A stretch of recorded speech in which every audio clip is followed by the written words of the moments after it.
भाई साहब देख रहे हो तुम? नहीं, मैं कहता हूँ एक बार फिर देखो। ये आदमी 90s में एथिकल हैकिंग कर रहा था, कानों में एयरपोर्ट्स लगा के घूम रहा था और ऐसे ऐसे झामे दिखा रहा था। और उसके बाद तुम लोग पूछते हो कि यार ऐसे क्या कर दिया जो लॉर्ड बना दिया इनको। हेलो दोस्तों, आप देख रहे हैं फेमस बॉलीवुड। मैं हूं आपका नया होस्ट और बहुत जल्दी बनने वाला दोस्त हिमांशु। नाम तो सुना नहीं होगा मगर कोई बात नहीं, अब सुनते रहोगे। तो फिर स्वागत तक करो हमारा। ज़्यादा फिल्मी हो गया ना, वही तो करने आया हूँ। तो स्टार्ट करते हैं आज की वीडियो को, मगर उससे पहले वीडियो को लाइक जरूर कर देना। आज की इस वीडियो में हम बात करने वाले हैं लॉर्डों के लॉर्ड, द एवरग्रीन सोल्जर जो मीठी बातें बोलकर दिल चुरा के ले जाते हैं। भाई बोल नहीं सकता। उप्स, सॉरी। कहानी की शुरुआत से ही करते हैं। जैसे कि हम सब जानते हैं कि बॉबी देओल वेटरन एक्टर धर्मेंद्र जी के छोटे साहबजादे हैं और वो ऐसे इकलौते देओल हैं जिन्हें फाइट के अलावा डांस भी करना आता है। पर यार, जहाँ पे हमारे पास एक तरफ अमिताभ बच्चन और दूसरी तरफ शाहरुख खान है, उनके होते हुए ये लॉर्ड का टाइटल बॉबी देओल को क्यों दिया? रुको जरा, सब्र करो। बता रहा हूँ 1969 में 27 जनवरी के दिन देओल फैमिली में विजय सिंह देओल का जन्म हुआ। अब ये मत कहना कि ये कौन है, बॉबी देओल का असली नाम विजय सिंह देओल ही है। और उससे ही कुछ सालों बाद 1977 में सिर्फ 8 साल की उम्र में उन्होंने उस जमाने की ऑल टाइम ब्लॉकबस्टर धर्मवीर में अपने पिताजी का बचपन का कैरेक्टर निभाया था। यार कुछ भी कहो, मां कसम धर्मजी उस रोमन स्कर्ट में बहुत ही क्यूट लग रहे थे। उसके बाद वक्त ने करवट ली और जवानी आ गई। 1995 में राजकुमार संतोषी की मूवी बरसात में बॉबी देओल ने डेब्यू करा और फिर क्या होना था, the best actor for male debut goes to Bobby Deol. और उसी के 2 साल बाद गुप्त आई, a suspense murder mystery thriller. यार मैं क्या बताऊं तुम लोगों को, गुप्त का क्रेज इतना ज्यादा था ना, मतलब मैं तो उस टाइम पे पैदा भी नहीं हुआ था, मगर जब मेरा बचपन था तब मैंने भी देखा था। क्या ही मूवी थी, मतलब उसमें तुम्हें परेश रावल, मनीषा कोइराला, काजोल, ओमपुरी और ऐसे बहुत सारे मेगा स्टार्स थे। और उसमें क्या क्लाइमैक्स था, क्योंकि क्लाइमैक्स तो ऐसा था कि मतलब एकदम से वक्त बदल दिया, जज्बात बदल दिए, जिंदगी।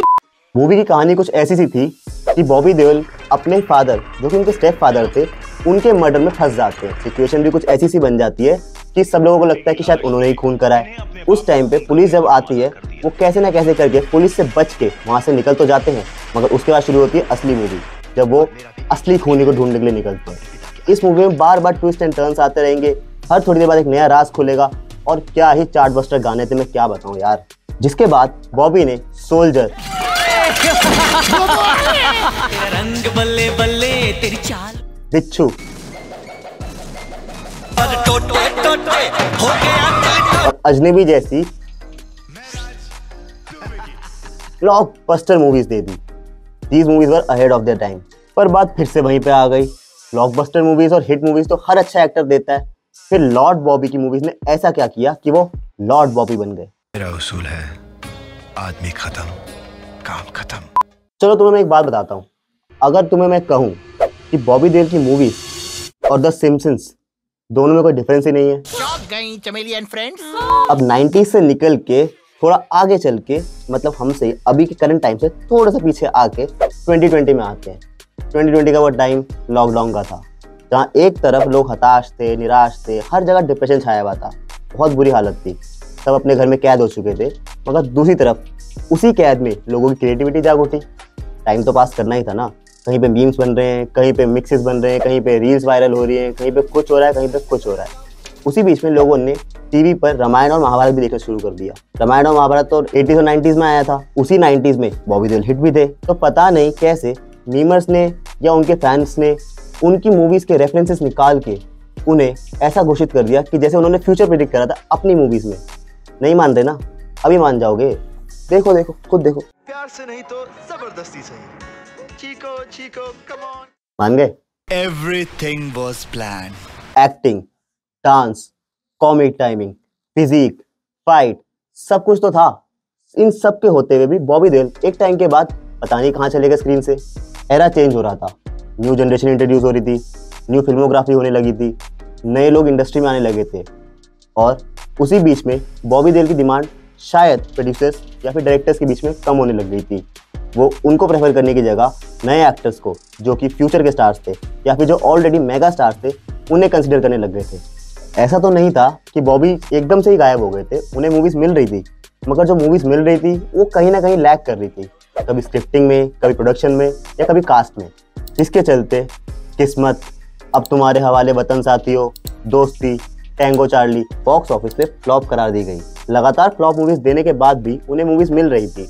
उसके बाद झूम बराबर झूम, थैंक यू, अपने, यमला पगला दीवाना के दोनों पार्ट, जो कि अच्छी मूवीज़ थी, मगर फिर भी वो मल्टी स्टारर होने की वजह से या फिर लो बजट होने की वजह से बॉक्स ऑफिस पे कमाई नहीं कर पाई, वो भी वैसा इम्पैक्ट नहीं छोड़ पाई। उन्होंने खुद एक इंटरव्यू में बताया कि 2011 के बाद उन्हें मूवीज़ मिलना ही बंद हो गई। 5 साल तक उन्हें घर बैठना पड़ा। उसी बीच में हताश होकर उन्होंने दिल्ली में डीजेइंग का काम शुरू कर दिया।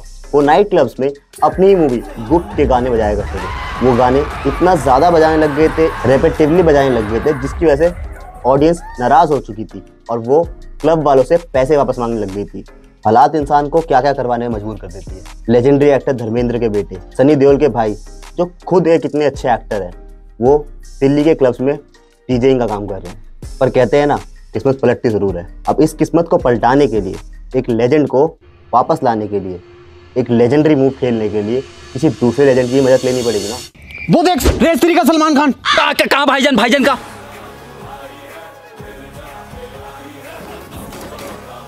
तो फिर क्या, पता नहीं क्या सोच के रेमो डिसूजा ने ABCD के अगले पार्ट बनाने की जगह सैफ मियां को बाय बाय बोल के रेस 3 बनाने का फैसला कर लिया। Our business is our business, none of your business. उसके बाद आई नाडियाड वाला प्रोडक्शन से Housefull 4, multi starrer movie 200 crore कमा गई। उनके धर्मपुत्र के कैरेक्टर को लोगों ने काफी पसंद किया।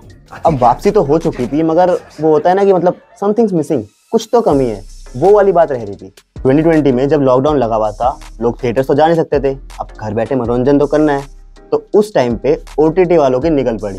Amazon prime, ZEE5, Netflix, MX player, alt Balaji और पता नहीं कितने सारे OTT प्लेटफॉर्म्स थे जिन्होंने उस मौके का खूब फायदा उठाया। और जब सब मौके का फायदा उठा ही रहे थे, तो प्रोडक्शन हाउस कैसे पीछे हटते। बड़े बड़े प्रोडक्शन हाउस अपनी ग्रैंड मूवीज को छोड़ के OTT में आने लग गए। और जब ये होने लगा, तो इंडस्ट्री के सबसे बड़े बिजनेसमैन शाहरुख खान कैसे पीछे हटते, उन्होंने भी बहती गंगा में हाथ धो दिए। रेड चिलीज की OTT फिल्म क्लास ऑफ 83 एक क्राइम थ्रिलर मूवी है, जिसमें बॉबी देओल ने एक सीनियर कॉप का रोल प्ले किया है। वो कैरेक्टर विजय सिंह नाम का था। फिल्म बेस्ड है 80s के बॉम्बे पर और ये मूवी नेटफ्लिक्स पे अवेलेबल है, आप कभी भी देख सकते हैं। To protect the good and destroy the evil. मगर बात शॉकिंग ये थी कि इसके बाद the best actor OTT male goes to lord Bobby. फिर आई प्रकाश झा की आश्रम। MX प्ले पे अवेलेबल ये सीरीज 3 सीजन्स में है, जहाँ पे जप नाम का लड्डू खिला के बॉबी देओल ने वो तो करा ही, मगर साथ में उन्होंने ये भी साबित कर दिया कि वो अभी भी किसी से कम नहीं है। इसके बाद ZEE5 पे लव हॉस्टल भी बढ़िया चला गया, सब सेट हो चुका था। बस अब एक ग्रैंड बड़े पर्दे वाले रोल की तलाश उन्हें लेके आ गई संदीप रेड्डी वांगा के रेबेलियन यूनिवर्स में। संदीप ने बॉबी को खुद कांटेक्ट करा और उन्हें उनके CCL यानी कि सेलिब्रिटी क्रिकेट लीग में खेलते हुए की एक रैंडम पिक्चर दिखाई। अपने करंट या पास्ट प्रोजेक्ट की वजह से या फिर घर पड़े पड़े बेरोजगारी के हालातों में उनकी बियर्ड बढ़ चुकी थी और खेलते वक्त हम सबको पता चेहरे पे कितने एक्सप्रेशन आते हैं। नहीं पता तो जाके इंडिया का मैच देख लेना, विराट भैया बता देंगे। और संदीप ने उसी एक पिक्चर को लेके बॉबी को अपने नए प्रोजेक्ट में कास्ट कर लिया। फिर आया साल 2023, बॉलीवुड का कमबैक ईयर। सभी वापसी कर रहे थे। शाहरुख खान वापस आ चुके थे, बॉलीवुड में मेलोड्रामा वापस आ चुका था, मल्टी स्टारर मूवीज वापस आ चुकी थी, हीरोज के एंट्री सॉन्ग वापस आ चुके थे। और उसी बीच में उनके खुद के भाई सनी देओल गदर 2 में पाकिस्तान पे सर्जिकल स्ट्राइक भी मारा है और उनके पापा रॉकी रानी में क्या कर रहे थे वो तो सबने देखा ही था। बस फिर अपने एंड से एंड में तड़का लगाने के लिए बॉबी देओल खुद एनिमल में रणबीर कपूर के ऑपोजिट एक नेगेटिव रोल में सिर्फ 15 मिनट की स्क्रीन टाइमिंग में बिना एक शब्द बोले ऐसा इम्पैक्ट छोड़ गए कि खुद रणबीर कपूर, शक्ति कपूर, अनिल कपूर, कपूर एंड सन्स की स्क्रिप्ट है क्या ये, छोड़ो, और सुरेश ओबराय के होते हुए भी पूरी ऑडियंस को पागल किया, अपना दीवाना बनाया तो अबरार के कैरेक्टर ने। अब तो ऐसी कोई भी पार्टी नहीं होती जहाँ पे एक ग्लास वाला डांस ना हो। लोगों ने इसे रिक्रिएट कर करके इतना वायरल कर दिया कि कॉपीराइट की दुकान टी सीरीज को इस गाने को अलग से लॉन्च ही करना पड़ गया। एक फन फैक्ट बताऊं, बॉबी देओल ने खुद एक इंटरव्यू में ये रिवील करा था कि जो ये डांस था ना, ये इनका खुद का आइडिया था। अक्सर वो पार्टीज में हाथ में जाम लेकर नहीं, ऐसे ही उसे सर पे रख के नाचा करते हैं। हे लॉर्ड बॉबी देओल। तो ये था सफर बॉबी देओल का लॉर्ड बॉबी बनने का।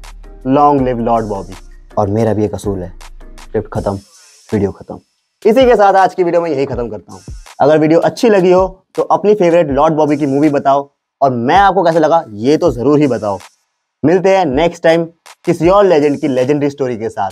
Till then keep watching famous Bollywood and don't forget to subscribe our channel.